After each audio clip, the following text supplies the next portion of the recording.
Here we are, back again. Oh, wow. That was... I don't know where that came from. That was a choice. That came from somewhere. Yeah. You know, came from the heart. Or, I don't really know. That was just a choice that you just made. That I will have to live with because this is recorded. Yes. No, I won't do it again. Yeah, okay. I'm Jamie. I'm Christine, and we are doing chapters 37 to 41 of A Court of Mist and Fury. Yeah, we are. We have a summer hangover? Was that him? Yep. Yeah. Well, almost. We're not completely out yet. We're not out of the woods, but those last few days of the vacay where you're tired, you want to go home, but also like, I have to go back to real life. Yeah. No more of the salty sea. Oh, I think they're kind of ready to leave at that point. I think so. Yeah. I think so. Which is usually the end of vacation. Kind of like, okay. We don't like pina coladas anymore. No. We had too many fruity, slushy cocktails, and we need to cleanse our digestive systems.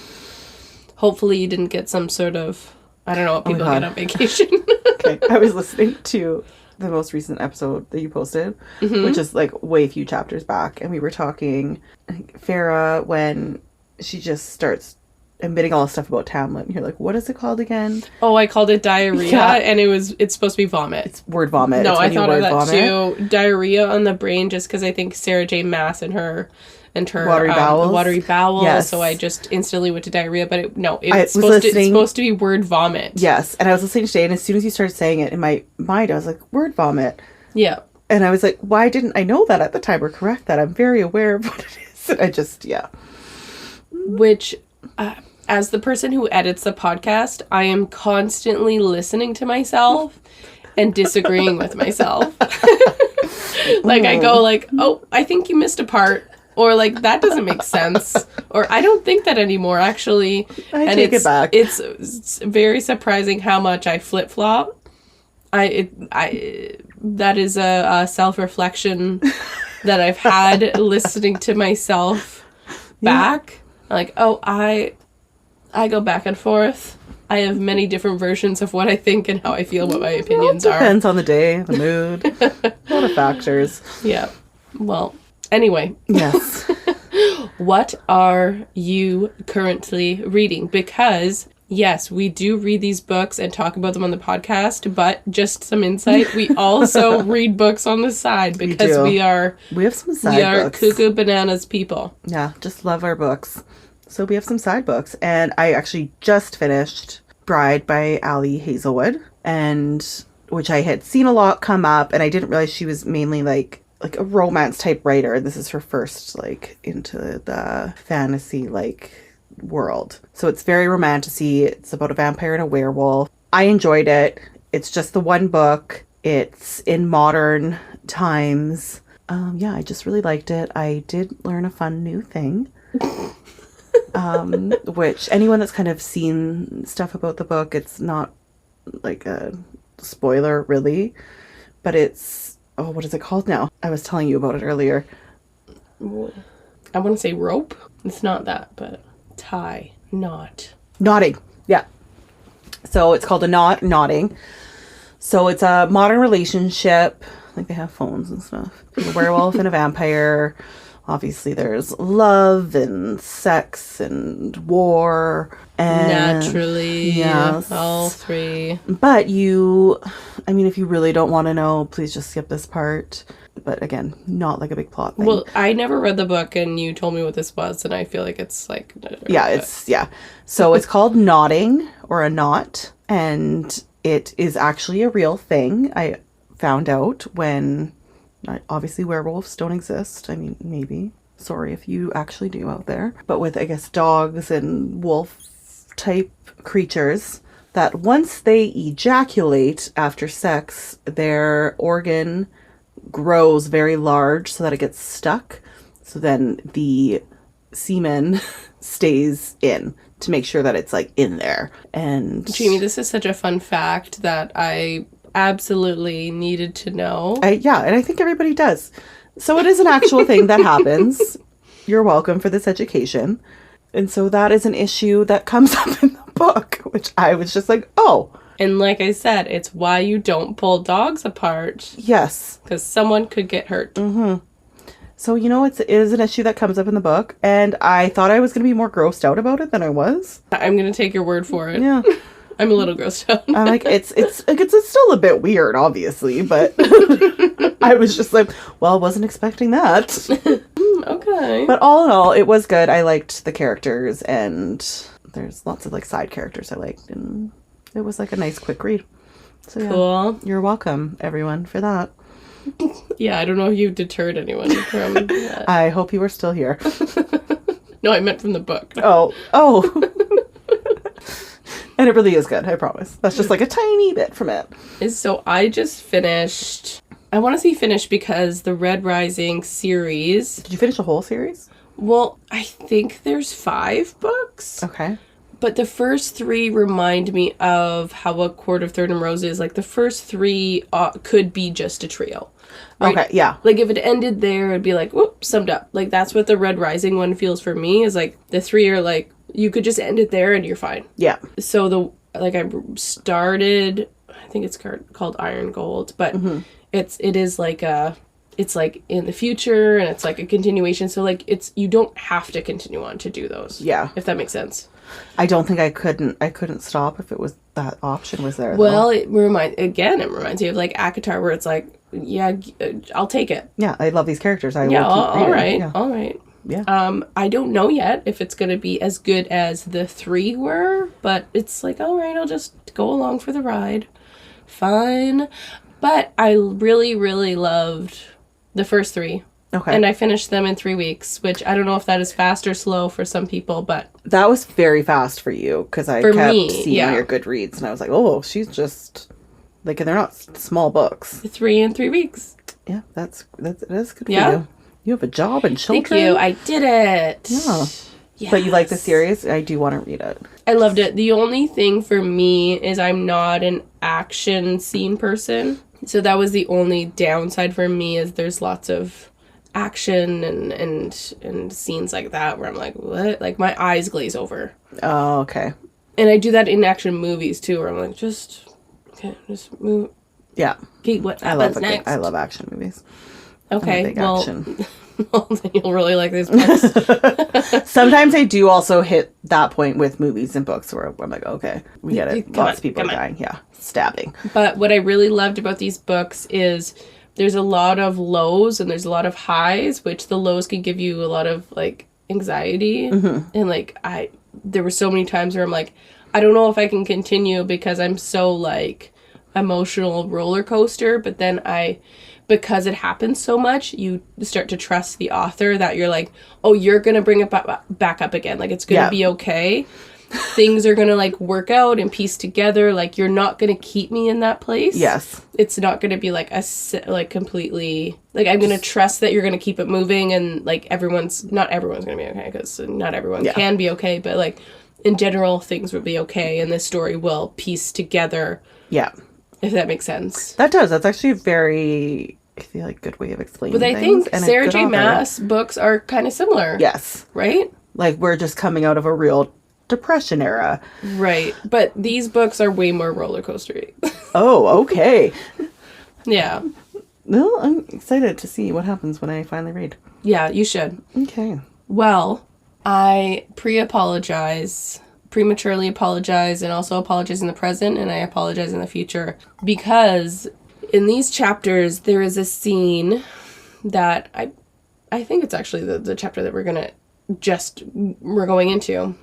Yeah, or the one after. No, it's the one after. Okay. Yeah. But there's a chapter where Reese needs to have a drink, but Feyre comes in and he's having a drink, and he has a decanter, and they don't actually say what the liquor is, but it's a dark liquor. Yeah, the assumption is when you have something in a decanter, it's a liquor. Yeah. And it's an amber liquor.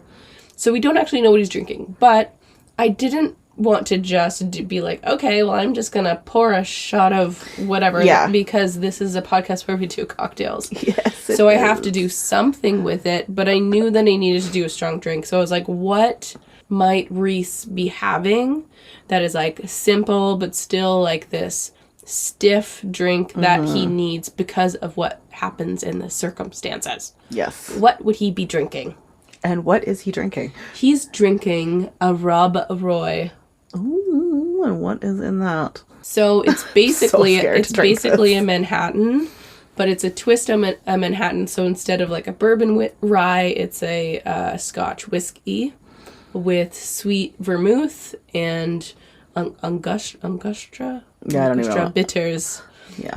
I asked Jamie today what bitters were. That's where we're at, people. Yeah. Well, we had orange bitters a while ago, and I think we had the same discussion. You were like, what are the bitters? Yeah. But it's like alcohol and aromatics and spices. And you only like do like a couple little drops in there. So the Angustura, I don't know if I'm saying that right, but Angustura. To me it smelled like nutmeg a little bit. Yeah. And nutmeg then and alcohol.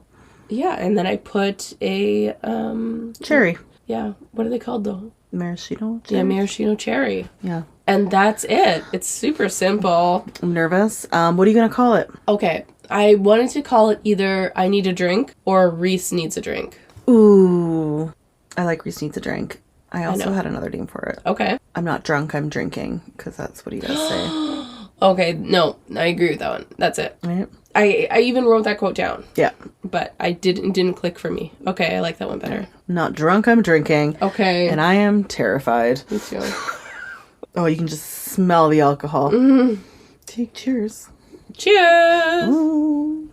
You know what? I have had this discussion recently. I had lunch with Corey this week and was talking about it because it was another discussion I had. When I was younger, I used to love whiskey. Mm-hmm. And even I think Corey did. She said, yeah, like I would drink it like straight sometimes. Like I loved it. Yeah. No. Yeah, I'm a whiskey fan. Yeah. I actually don't hate this. It's not that bad. Yeah. I feel like the vermouth makes it less like, ugh, you know? Yeah. It definitely is something you're like, okay, I'm going to put it down and then have a sip. Mm-hmm. But I thought it was going to be like doing a shot. No, it's not. Like, ooh. But yeah, it's actually not awful. It's okay. Yeah, I thought it was going to be like, I'm going to give this a 2. Reminds me of being youthful.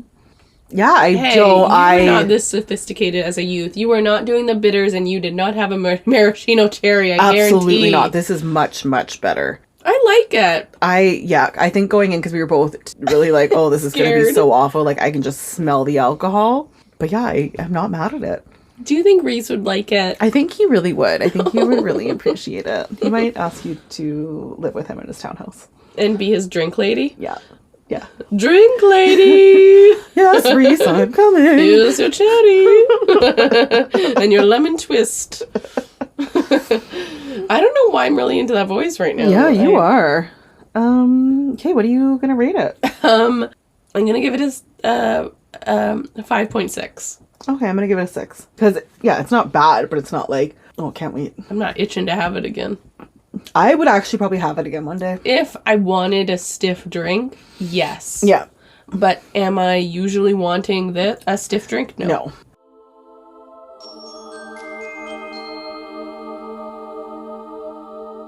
Chapter 37. So this is the conclusion of the summer court because Amren and Feyre are trapped and they need to get out. Yeah, they do. They're trying to steal the book. Yeah. The book yells, liar! And the door shuts. Amren uses her power to blast through the door, though, but then water is pouring in. Which is also, at this point, wasn't really sure what Amren's powers were. Right. Still not completely sure, because, yeah, then she's, like, heating up this door. And I'm like, hey, like, what all can she actually do? That's a good point. I actually did not even question that. Oh, I was, oh, okay. Yeah, what can she do? Because I'm like, we didn't really talk about what she can do before this point. Yeah. So you just went into this thing with her and all of a sudden she's doing all these things. I mean, I guess they're Fae, so you know everyone can do certain stuff. But yeah, I was just like, oh, she's just heating this door open. And she's so she also has strength because then she's like holding this door open at another point. She does say at one point, like, for Feyre to go, like, knows that she has the book. And then Feyre grabs her and puts her on her back, like a little piggyback, because Amren's so tiny. And I thought that was a cute little moment. I mean, even though that they are fighting for their lives right now, just a cute little thing. And then something rips the door away. They are literally, like, taking their last breath. Yeah. And who is it but... the water ring! Oh, my God! Oh! Now, it's not the water wraith from the spring No. court, but it's one of her relatives. Yes. Their sister. One of the sisters. Yes. So they pull them out, both of them. They're like rushing through the water and they bring them up and they get punched in the gut. Which... Yeah, well, I wrote that I wrote that down because the quote is, "A fist slammed into my stomach and I vomited water across the waves." So I was like, did the water wraith punch her in the gut? I think, yeah, because they're still like in the ocean, right? So the water wraiths are probably like kind of underwater and they're just like, you're gonna die, so just... And I imagine that the water wraith doesn't do this with any like finesse. They're just like, "Hey, wake up." Yeah. Just like punches her. Get that water out. So yeah, her and Amryn are just puking water while treading water. And they say, "Our sister's debt is paid." That was good. Thank you. That's also how the voice lady did it, recording, and I loved it. It's like, oh yeah, that's a good... Also, I just have doubt. I'm like, you know what? The karma's real, guys. It is real for certain people, for sure. Oh, no, not for you. You don't believe in karma? No, I just feel like there's probably like a lot of people who are like really good people and do really good things and like bad things happen to them and then like that's the end of it. So I'm like hesitant to say like, oh, if you do good, like it'll always come back to you. I believe that. I just think like, yes, like sometimes. Vera is my perfect example that it does come back. You are good to other people. It can come back to help you. Sometimes. Okay. It can. Just have a Doesn't mean nice it stiff always. drink right now. Oh, so Reese is waiting for them. He couldn't get to every guard, so the alarm. They're gonna. Oh yeah, the alarm's got. He just like, I love how he walks He's just over. like, we need to go. What are you two doing? Like, where have you been? yeah, Amber's like, you stupid bastard. Yeah, just make sure they pretty much got the book, and they're both like, yeah, like we're fine. Thanks for asking. And then they go to Valaris. Yeah, they winnow. Vera and Amryn are just full of sand and water. They just almost drowned. Cassian obviously says something great. Amryn says something about the water wraith, and it makes them have the giggles. And just her and Farah. So like Amryn and Farah have this cute moment, and I just imagine them having the giggles and like rolling around because the water wraith saved them, and like like Amryn's laughing at her that like, oh, you did this thing and this, you actually did this nice things for the water wraiths who have this reputation of being a little she said something like only a human would have done that. Yeah, and then they just laughed together. They look at each other and laugh. I think like after being like, we both almost died, but then this and then and everyone's so standing around going like, what's happening? Yeah, but I also just loved it. Like this was such a really great moment for the two of them. Yeah, I think just like that whole experience in general, Vera throwing her on her back. Yeah, they just like made a little cute little friendship, and I just really like it, and I liked seeing her like relationships grow. Yes, with the inner circle, especially Amryn, I think, who's someone who's kind of terrifying, but still they're friends. So yeah, Amryn's like the ultimate. And I think we'll get to see this. She's like the ultimate friend that you want to have. You're like, oh, you're not warm and cuddly, but I need you because you are direct and straightforward and unfiltered, but also like I feel your love even though you don't show it in obvious ways. Love her. And you know what? I don't think Amryn gets as much love as she should. No. Yeah. Moving on. So they have the box with the book in it, and creepy ass book. Calls her a liar again. Hello, so liar. Rude. Box book is now British. Oh yeah. Hello, liar. Like calls to like. Amryn says that the language in the book is of their worlds, and it's known as Leshon HaKodesh, the holy tongue. Is that how you would Leshon HaKodesh? Leshon HaKodesh. No. Leshon HaKodesh. I'm trying to remember how they said it when I was listening to the audio. Right. Yeah. I'm going to say it wrong anyways. So. She's the only one that can decode it. It is a very, very old language, and Amryn is very, very old. Mm-hmm. And Amryn realizes that this is the reason why Reese wanted her in on this. Which, why couldn't he just tell her that? Why is he being so secretive? I think he kind of says that, but also I'm like, how is he always like 500 steps ahead of everything? Right. You know? I'm like, do you sleep, sir?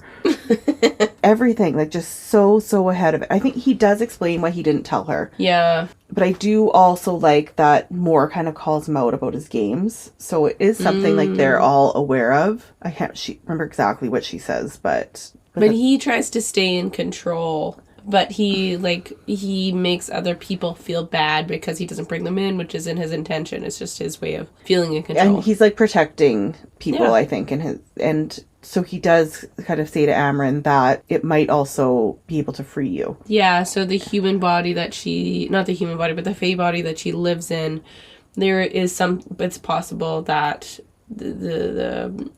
the body that she's trapped in, she could be released and freed. And go home. And go home to wherever she is originally from. And he didn't want to tell her to get her hopes up just in case that wasn't the case. But also this, like, protectiveness of, like, you need to shelter people. Mm-hmm. Like, don't you think that Amren could just handle that? Yeah.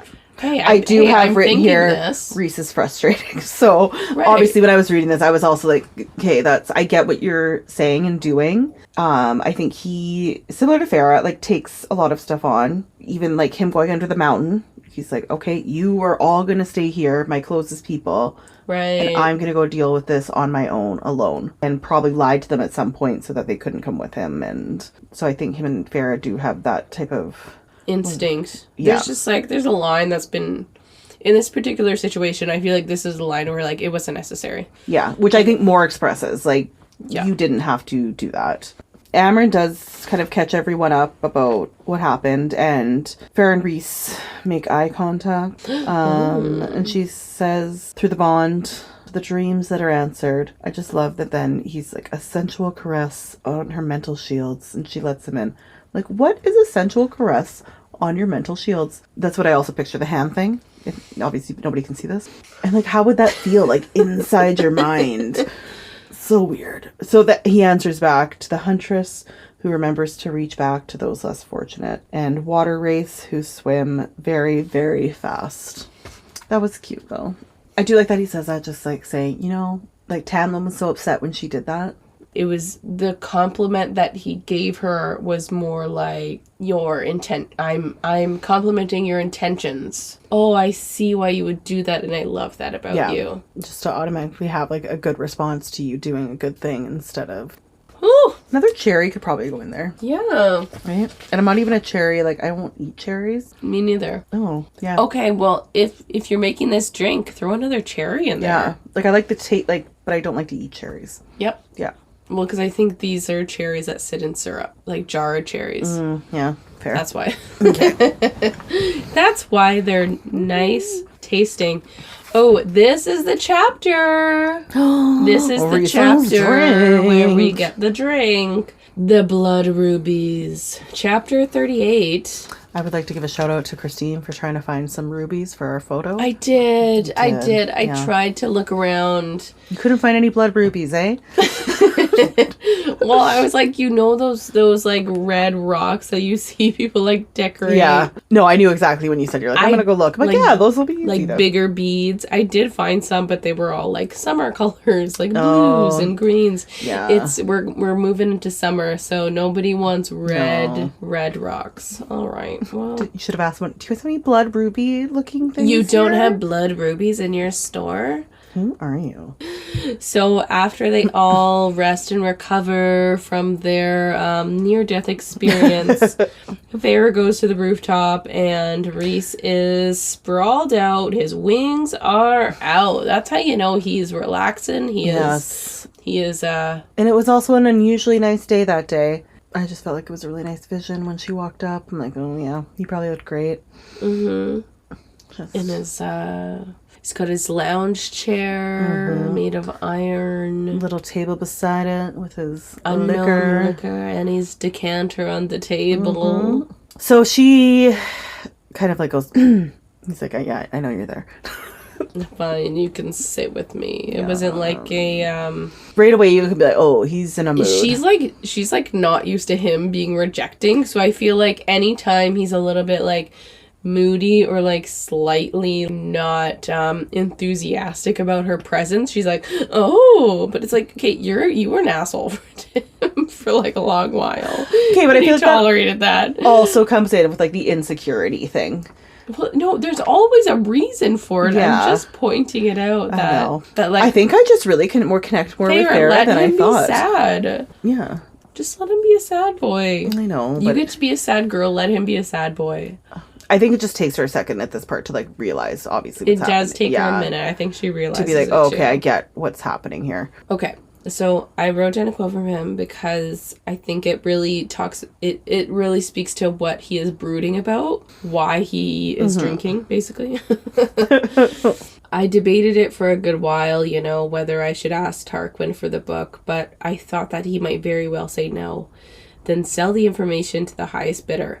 I thought he might say yes, and it'd still wind up too many people knowing our plans and the potential for that information to get out. And at the end of the day, I needed the why of our mission to remain secret for as long as possible. I didn't like stealing from him. I didn't like hurting his guards. I didn't like vanishing without a word.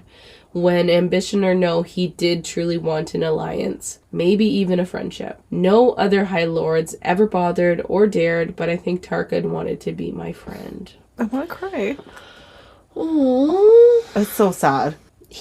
It's almost like he, similar to Feyre, he feels like he needs to self-sacrifice to such a large extent that he just... Yeah. He needs to... And all his reasonings are, I get why he did not just ask him straight out. And it is to save more lives. But it also just sucks, like, to have to do that and have to keep doing that. Well, yeah, because when you're being secretive and sneaky or betraying to people who are also, you know, are shitty people, then it feels less bad. Yeah, and you're losing out on that, friendship and alliance. So there's a wooden box sitting beside him, and he explains that it arrived from the summer court, and there's 3 egg-sized large rubies. Which Feyre starts, like, reaching her hand, like, oh, they look nice. Ooh, presents. Yeah. What are these? They're pretty. Then, realize they're blood rubies. It's common in the summer court to send them to an offender when a grave insult has been committed. It's pretty much a bounty on their head. You're gonna die the next time we say you. It probably doesn't feel great. No, but then Rhys, he does also admit that he made a mistake. He's like, I should have just wiped the minds of the guards. He didn't do that. So I think that's also like another heavy thing where he's like, I could have avoided this if I had been thinking more. But I mean, also at which she does say, like, that was like a mistake. It's not. You can't be perfect. Yeah. And he's like, you're not like upset that there's like a price on your head. And she's like, well, there could be like worse things pretty much. Like we did what we had to do. And Feyre tries to cheer him up though. Yeah, it's really nice and cute. She tries to flirt with him and he's resistant. She's like, I'm not in the mood. And I think there was a part back when they were at the Court of Nightmares. Like in the, not Court of Nightmares, but like originally, like when she was still in the Spring Court, where he would kind of do that. And she's like, I could see him being like, come on, like play with me. You're right. And so it's kind of reversed here. Reversed, where she's like doing this, like, come on, like I need, like, give me that back. And she's really seeing what it was like for him. You did that for me, so I'm trying to do this for you. I don't want to leave you alone in your feelings. That's how she was in the Spring Court, right? She was alone and dealing with it on her own. So she's like, I don't want you to have to do that. And like, you never gave up on me at that point. You kept trying. I'm not just going to leave you up here to sit by yourself. And because he has these moody responses, she says something about him being like, not a bad drunk, but like a moody drunk or something. Morose drunk. Okay. You're a morose drunk. And he said, I'm not drunk, I'm drinking. Right? I love it. Which is the name of our drink now. Yes, it is. And I love it. I'm always, whenever I take a sip of it, I'm waiting for the hit, right? Because it's like, there's it's strong. It's strong. There's like, there's the smell and there's like particular notes in it that remind me of like waiting for you know, like when you're taking a shot, there's like a jab of like, oh God. So with this drink, there's like parts of that, of the yes, you're absolutely Scotch, right. but there's like not the hit. No, it's just also like the smoothness. So it's like like I have flashbacks, but it never comes. I'm like, Yeah. every time I take a sip, I'm like, oh, no, it's okay. Yeah. Okay. I really like it. This is shocking. I'm so shocked. Like, I might make this one time. So Farah tries to push the flirting again, and she goes a step further to joke about lacy underwear that she could send to Tarquin, and that she could take Reese to come pick out that. I feel like I'm saying this wrong. What? To go pick out the underwear. The Is that basically it? Or Don't the say lingerie? oh my god, don't say underwear. That really... Unsexy. Underpants.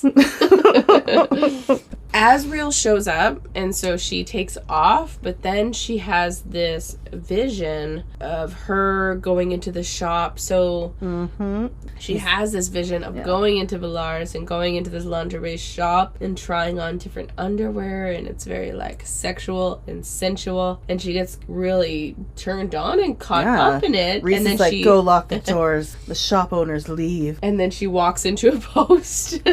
She realizes that Reese had sent that vision down the pond. So he had created that in her head, and she gets mad, and it's funny. So it worked. She uplifted his mood. And then that night, Farah wakes up and the house is rumbling. There's darkness everywhere. She realizes that it's coming from Reese's room. And so she finds him in his bed, and he is clearly like darkness. dreaming. She can't even see where she he is. can't even see. And then all of a sudden, like, feels his chest, and she's yelling at him, trying to wake. And one of the like really sweet things is he like grabs her and like flips her, like he's still in this like dream mode. Grabs her throat. She's like, he wasn't like hurting, but she sings this lullaby that her nanny used to sing, and kind of does it on his mind wall, singing to him, along his mind shield to try and soothe him, and eventually that works. I do want to add that he's naked. He's naked. He sure is. And he has tattoos on his knees of a mountain crowned by 3 stars. And she's like, Farah, I'm very, like, snapped out of it. And then he realized, like, oh, like, my hand's here, like, on your throat. And she asks, how often does this happen? And he says, as often as you. Which, I was like, it's kind of shitty because all this has been happening to her the entire time. He's also been having these like nightmares the entire time, and like also supporting her. So, but it's also probably comforting to know you're not alone in that experience. But just she kisses him on the cheek, she leaves, and she also has a vision of him and painting him.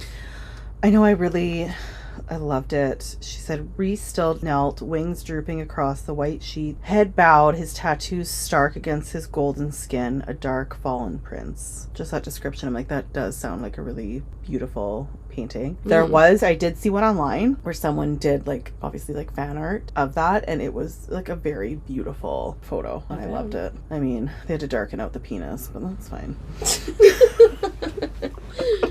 It's not what it's about. Chapter 39. We get to see where Amryn lives. Wait, but before that, Farah asked what the tattoos mean. Does she? Yeah, she sends him a note. Oh, it's kind of in her thought process when she gets there. Reese sends her a note to say thank you for last night. She says, what do the tattoos mean? Yeah, and he says that I will bow before no one and nothing but my crown. And then she writes back, so dramatic. Oh, they're back to their little playful. Yes, but she goes to Amryn's place. Oh, I did right after that. Butterflies with heart. Of course you did. Amryn has a nice apartment. I imagine it as like a giant studio apartment. Yeah, that's what it seemed like. The bed was all one room. She doesn't need a kitchen. Yeah, just like big really windows looking out towards the city. She kind of talks about how she's lived lots of different places, but this is her favorite. She doesn't need a kitchen. No, she's good. Lovely. Farah brings her some blood, though. Her favorite blood being lamb, which Farah brings her. And she asks her what her favorite is. Yeah. Which I liked. And then she says, not human? And she said, no, it's like watery or tastes like whatever they ate last. Yeah, and which is unpredictable. Yeah. It's like, oh, she probably needs to eat. I'm going to bring her some blood. Friendship. Yeah. And Reese was worried that if Amryn found out about the blood ruby, that she would go and destroy Adriata. Yes. So Farah's like, okay, you didn't destroy Adriata, and I she see noticed that she has the blood ruby. Yeah, she's using it as a paperweight. paperweight. Yeah. Which is probably the prettiest paperweight there ever was. So Amryn says that Varian sent her a necklace of rubies and diamonds. She sees the one that she saw in the treasure trove when she was doing that tour with Tarquin. And when she had originally seen it, she said it would take a strong female to wear that necklace, just because it was such a bold, beautiful thing. Well, Amryn got it, and she said it was to soften the blow of the blood ruby. Yeah. So Varian's like, hey, I'm not mad. Yeah. Hey, I still like you. I'm not that mad. Yeah. It's I know okay. you probably had a reason. Call me. She says the prick can't decide if he hates me or wants me. And Farah said, why can't it be both? And she said, indeed. I love Amryn. So weeks go by, and Amryn is not making progress on being able to read the book. And they're waiting for the human queens to reply, because the human queens have the other half of the book, and they need to talk to them and figure things out. So she's training with Cassian, learns how to use an Illyrian blade, hanging out with Moore a lot. She's also training with Rhys too, though. She hasn't been able to winnow, but she's still trying to nurture those powers that she does have. Rhys and Farah keep flirting. Oh, and they're passing notes in class, guys. And basically, which is really cool, I want to be able to send notes like this, where you write them down and then it disappears and it's like, it shows up. That would have been a lot easier passing notes in class like that. Yeah. But it's cute. It's like their old school texting kind of. Do you like me? Yes, no. Check yes or no. It's a song. It's a country song. That's not how you sing it, but there is a country song like that.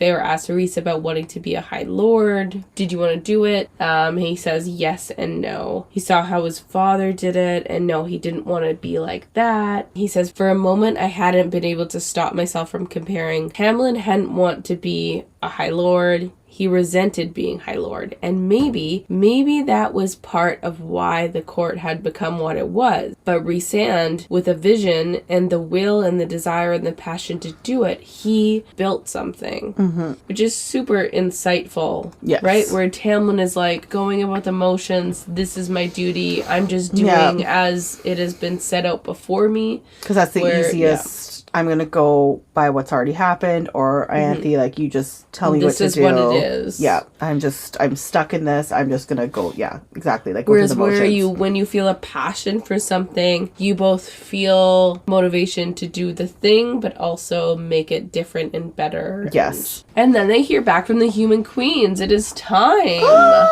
to have the big meeting. Oh, so they go to the house, but before they were told that the queen said, like, no weapons. They needed to know the exact location and the layout of the house, all these things. So they are, tell me the layout. Yeah.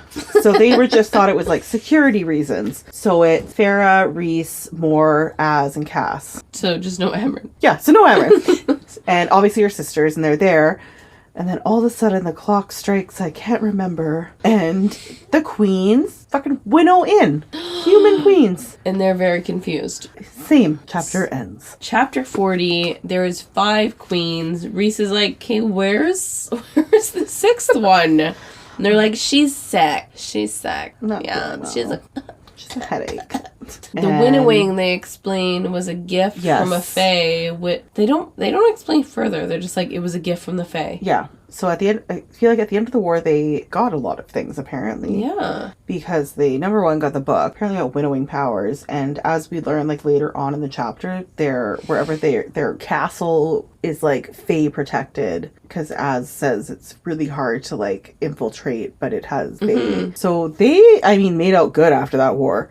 So when Moore introduces herself, they know who she is. Yeah. Because she has a reputation. She's Morgan. Now, they explain, we know the war is coming. We already knew this. We've been preparing for many years. Okay, you know what? We weren't going to introduce the human queens, but I feel like it's very important to introduce the old queen. Yeah, there's an old... I feel like the two most... The ones that speak are the eldest queen, which she is brown skin and wrinkled, eyes sharp and cold. So she's the older queen. And then one of the youngest queens is the golden-haired queen. So she also speaks. But the old one speaks the most. We knew the war was coming. You sound like Professor McGonagall. I know, with Maggie Smith. We've been preparing for it for many years. This territory is a slip of the land compared to of the continent. It is not in our interest to defend it. It would be a waste of resources. That's the best accent you heard. Oh, I wasn't expecting that. What is it? I don't know. It's literally Professor McGonagall. It's the first couple of words you said, I was like, oh. I didn't even listen to anything you actually said. It's not important. They basically just said, like, the human lands on their continent is so small that it's not that important. Yeah. So they're like, we don't need to protect it. Yeah. Boo. Nesta also reacts that when you could see her react. I believe she doesn't say anything, but The Golden Queen says something about that maybe the Fae should defend the human lands because they're the ones that have created the threat. They're the ones that have created all of this crap that is going on. Maybe you guys should be in charge. And then, I wrote down the old queen tells off Reset. Oh, the High Lord of the Night Court asks us to join with him, save lives with him, to fight for peace. And what are the lives you have taken during your long, hideous existence? What of the High Lord who walks with darkness in his wake and shatters minds as he sees fit? Oh, we have heard of you, even on the continental sand. We have heard what the Night Court does, what you do to your enemies. Peace? For a male that melts the minds and tortures for sport? I do not think you knew the word. we're just going to narrate the book. I'm available for parties. Harry Potter? Anyway, they won't give them the book. Farrah is begging them for help. And again, the queen's like, you are young. I'm not going to make you do that. You can do it. Well, I'm not going to do it after that. You're a young child. You have much to learn about the ways of the world. Rhys cuts that shit off.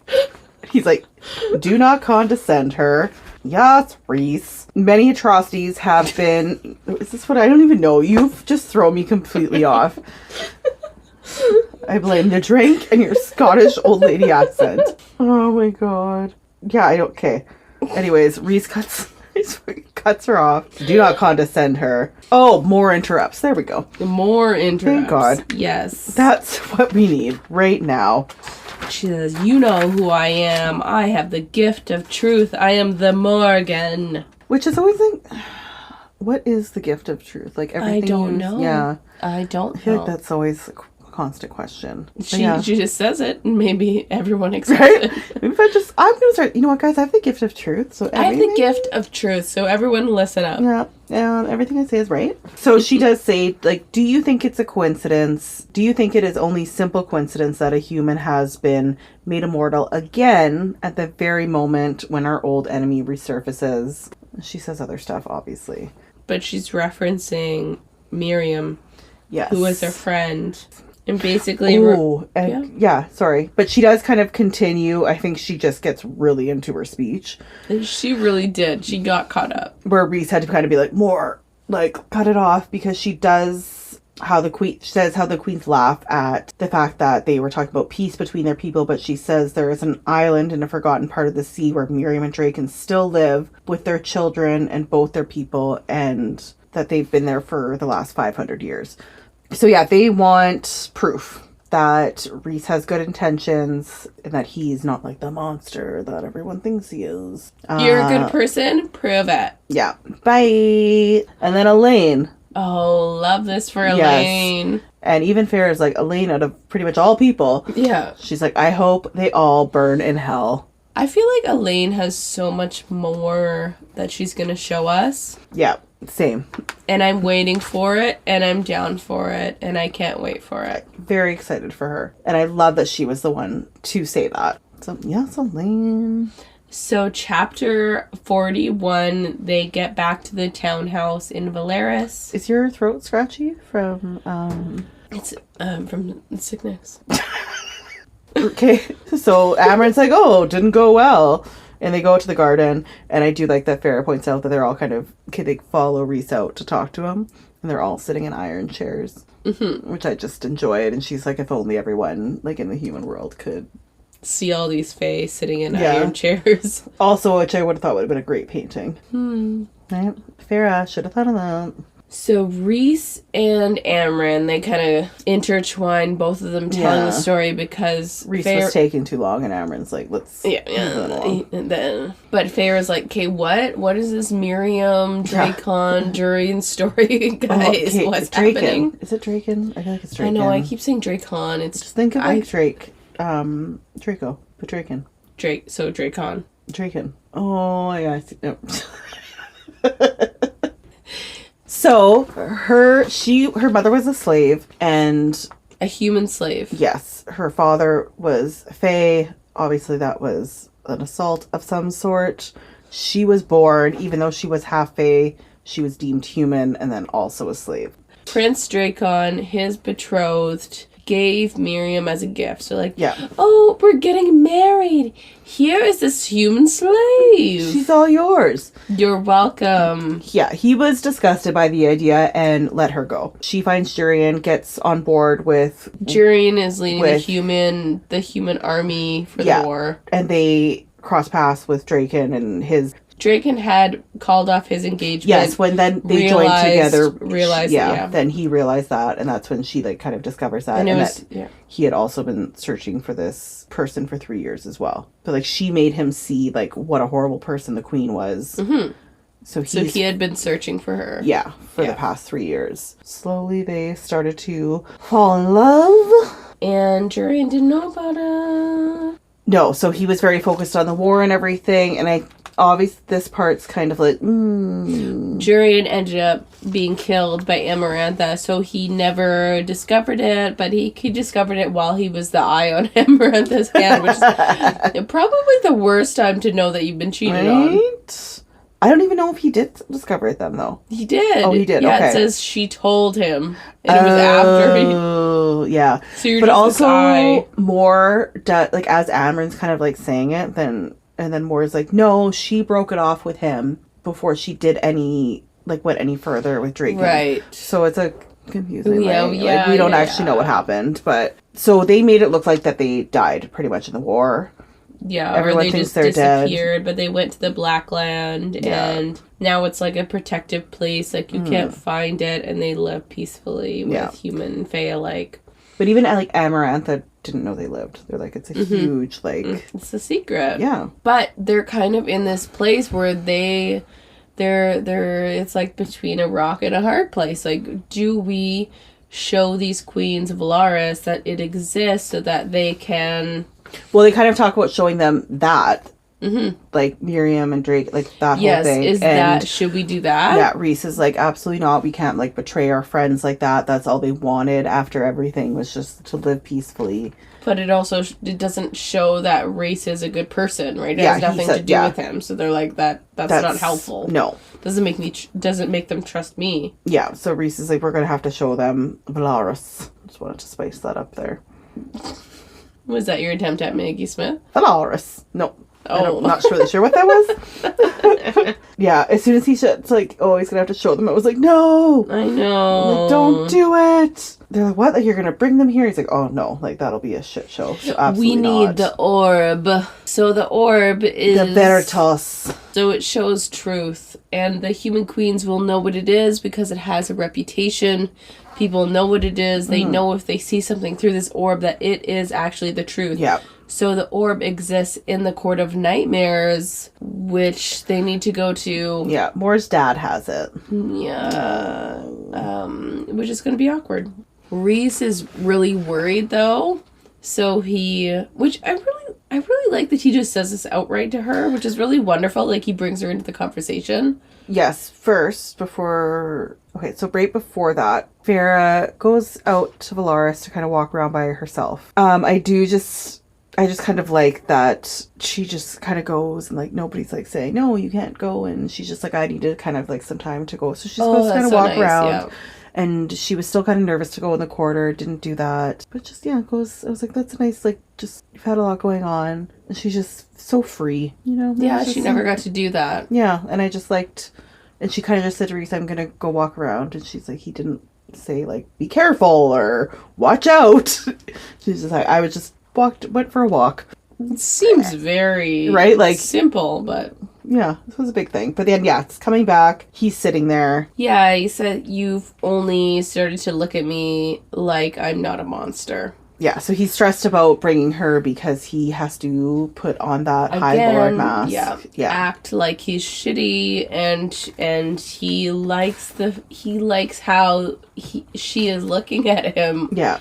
He likes even that when feeling. she like first started coming for her like week vacay there, he was like, at one point, do you still think I'm a monster? Like, and he was so surprised by that. So he can finally, see at he's this like, point. oh, okay, you're starting to not see me that way, which makes him feel like really we've good. Shared a lot, but so really doesn't want her to see this like other part of him. And then also part of his like worries is that Under the Mountain looks very much like the Court of Nightmares because Amarantha mimicked that the whole look, tried to copy it. And I do love that Farrah thinks about it, and she's just like, okay, I'm gonna be there more with Cassian, with that, like, who she's gonna be there with Reese. And she waits for like the panic, the anxiety to happen, and just like nothing, because she knows like who she will be there with. He also says the role you'll have to play is not a pleasant one, and she says, I trust you, which is really big. That's a very big thing. That's a really big evolution from where they were to where they are now, that she says, I trust you. And I also, I'm aware that I know you're going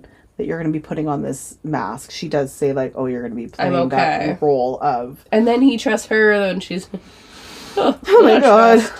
Okay, that was a little bit Maggie. A lot of trust. You're falling back into it. Anyway... So we learned that Mor was betrothed to Eris, the son of the Lord of the Autumn Court, Lucian's brother. The oldest son. Oh, yes, the oldest one. He has a reputation for being cruel, and Mor did not want to do that. Yeah. Which she kind of had talked to Farrah a little bit about her experience growing up earlier and kind of learned about. Reese and Az left to go do something, and so she decided to sleep with Cassian. That meant that she was no longer a virgin, guys. That pretty much ruined her value. Yeah. You are no longer valuable now that you've slept with a man. So Eris no longer wants to marry her and left her to her family, and her family punished her for doing this. And so they dumped her on the Autumn Court lands, and they nailed a note to her body, which is really fucked up. That's super fucked up. Eris didn't do anything about it, just left her there when she was found, and then Az eventually found her days later. Yeah, and Reese had to stop him from killing everybody. But just with what happened, like with Mor, it kind of brought me back, like just almost like poetic how that happened to Mor. And then Mor being the one to take Farrah out of Spring Court, how she rescued her from that. I just feel like that's like just a little beautiful thing that happened. Which I think she's mentioned before, where she's like, I've been in this space where like people are telling you what to do or making you feel a certain way. I've been there. I get it. Yeah. Well, and I think Farrah even mentions as this like part, a woman. Yeah. Right? This part, she's just like, all I can think of is like this smiling, happy, like more how she sees her, and to think that that's what happened is just... But we are off to Hewn City next time, which I'm the Court of Nightmares.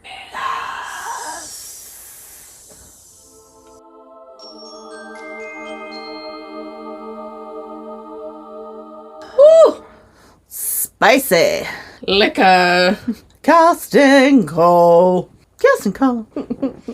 Okay. There's a couple. There is a few.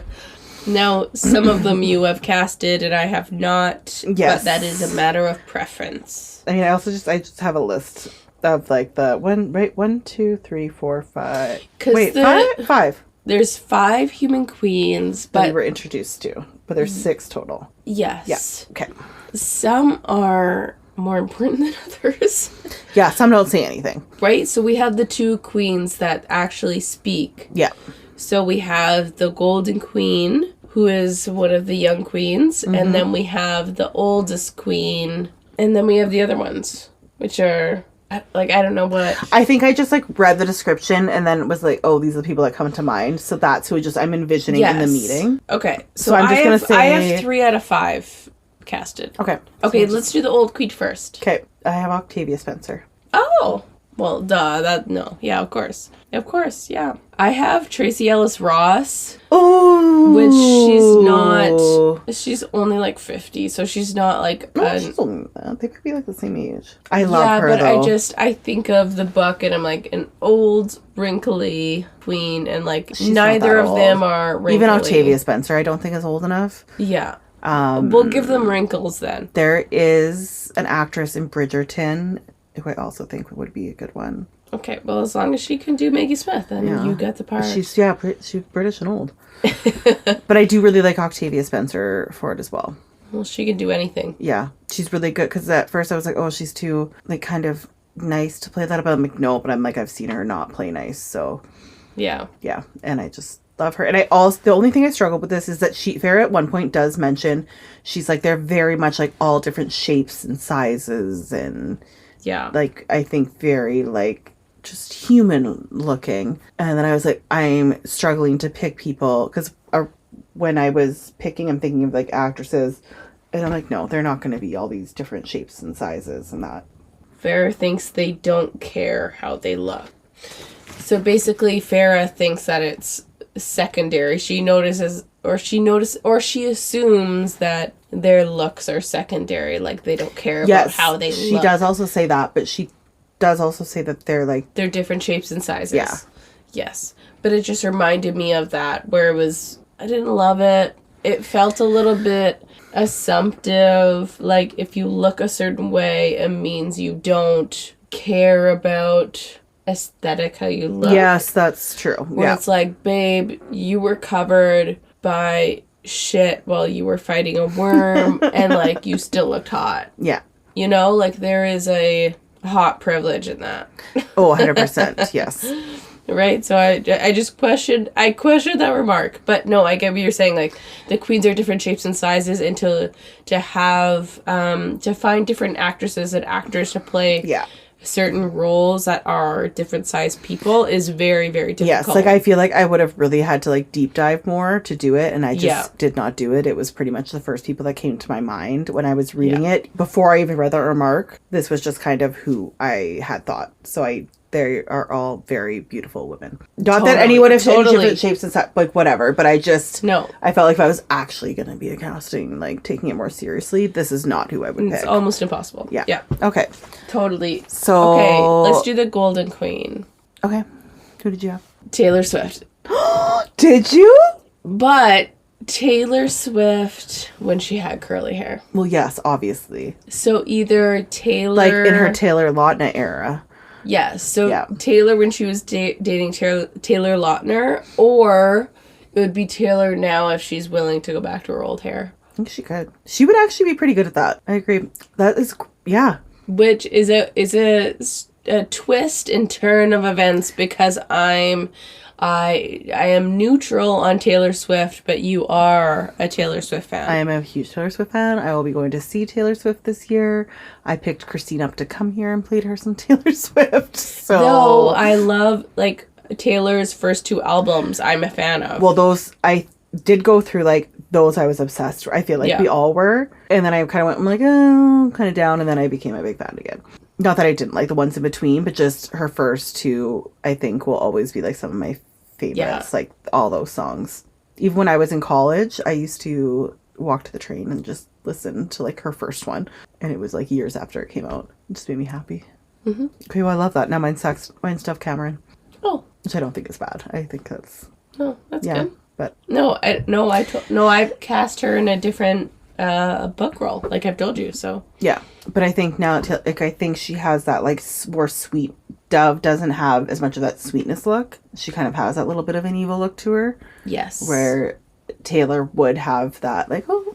So the last one I had was the young dark queen. Yes. She doesn't really say anything. Mm-mm. But I had her as Miranda Cosgrove. Oh, okay. I had Camila Mendes. Oh, okay. I like that too. Yeah. Yeah. Okay, I think we're in the same vein there. Yeah.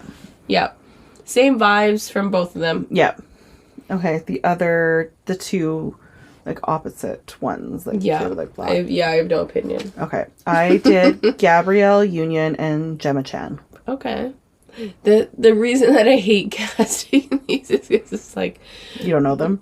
No. I know who both of them are, but it's like to put two... Big people in roles that, like, don't say anything is...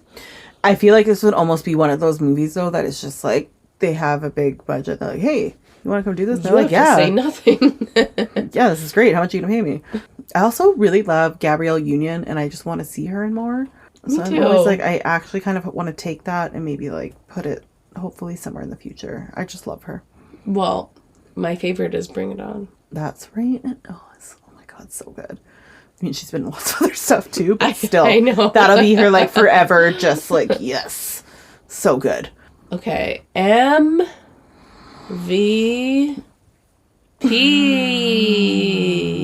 MVP. Do you not know? No, I never don't know. Okay. I decided a few days ago I'm just not going to pick until we're doing it. Just, you want it to just flow out of your body naturally? Yeah. Okay. So you're going to go first. Well, you can go first if you want. No.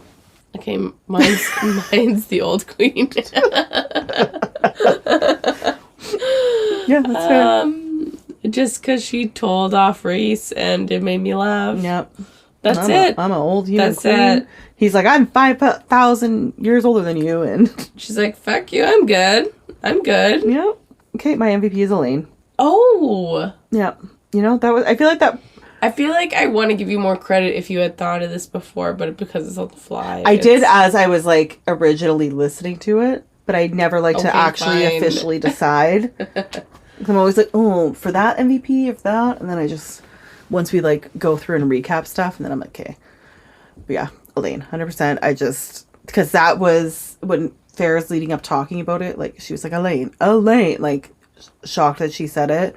I was like, yeah, good for you. And also for her to be that pissed, for her to say something like that. Mm-hmm. I like that she stepped out of the box a little bit and wasn't just the poor Elaine that needs help and can't have an opinion or defend herself on anything. True. Like, it was just, nobody said anything, and then for her to say that. Well, I do want to note that Nesta does say something, does she not? I think she says, when the queens are there, I believe she does say something. She has a reaction. Nesta, so, yeah, I just want to give her credit, because Nesta does say something. Yeah. You know what? Actually, just Nesta and Elaine. Good for them for saying anything. For them for saying anything in that environment. Because they're very resistant from being involved in that in their house and having all the queens there and then a bunch of fae. They're just like, come on in. Yeah. Okay, well. Loser? Oh. Okay, mine is also the old queen. Jesus. Okay, my loser is also the old queen. And just the queens in general, because they suck and they're cowards. I'm very angry at them right now. Yeah, they're being cowards and they're just... Tracy Ellis Ross is both my MVP and my loser because... Octavia Spencer. Because I see your comebacks and I love them. And also, no. You're very wrong. No. Yeah. It was like, oh, all these human... that's it. Nessa's like, people have children here. Like, our servants have children. Like, no. Yeah. No. Well, you gotta worry about everybody else. Like, this isn't a big deal. No. Oh, no. Okay. So, if you have an opinion about Christine's Maggie Smith accent, please comment and... Only positive things, though. Only positive. That's the rule. Or, like, a medium comment. You know, or if there's something like you're like, oh, you could maybe lean a bit more Scottish. Please comment, like, on Spotify, on our Instagram. Even the thought that I can control the accent enough to have feedback, that it could be more Scottish or less Scottish, is giving me so much more credit than I should be given. Yeah. This is just what has come out of my body. It is absolutely not a craft. Okay, well. It is a passion. It's a passion. All right, toodaloo. Toodaloo. See you at Hewn City. Right? Good day.